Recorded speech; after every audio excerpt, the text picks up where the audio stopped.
Iran વિરુદ્ધ યુદ્ધ પર ટ્રમ્પનું મોટું નિવેદન. કહ્યું 2 થી 3 સપ્તાહમાં ઈરાન છોડી દેશે અમેરિકા. સાથે જ યુદ્ધ પૂરું કરવા કોઈ સમજૂતીની નથી જરૂર. ત્યાં જ ઈરાનના રાષ્ટ્રપતિ મસૂદ પેજેશ્કિયન પણ બોલ્યા, સુરક્ષા ગેરંટી મળે તો યુદ્ધ પૂર્ણ કરવા તૈયાર.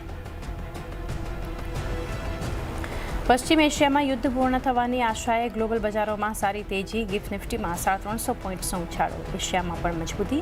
ડાઉ ફ્યુચર્સમાં પણ વધારો. તો ગઈકાલે યુએસના બજારોમાં જોવા મળ્યો ઉછાળો. નાસ્ટેક સૌથી વધારે આશરે 4% ઉછળ્યો. ડાઉ જોન્સ અને S&Pમાં પણ ખરીદારી. યુદ્ધ પૂરું થવાના અનુમાનથી ક્રૂડમાં નરમાશ. $105 નીચે પહોંચ્યું બ્રેન્ટ. ત્યાં જ ડોલર અને બોન્ડ યીલ્ડમાં નરમાશથી સોના ચાંદીમાં ફરી તેજી. ઇન્ટરનેશનલ માર્કેટમાં સોનું $4,700 પાર.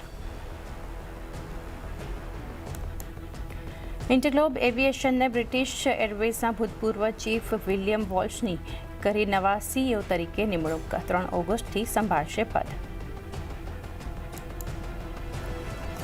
આરબીઆઈના નિર્ણયથી બ્રોકર્સને મળી રાહત. આરબીઆઈ માર્જિન ફંડિંગથી જોડાયેલા નિયમ 1 જુલાઈ સુધી ટાળ્યા.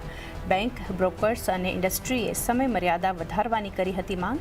હવે 1 જુલાઈ સુધી 50% માર્જિન દ્વારા બેંક ગેરંટીનો ઉપયોગ કરી શકશે બ્રોકર્સ. પહેલા આજથી લાગુ થવાનો હતો નિયમ.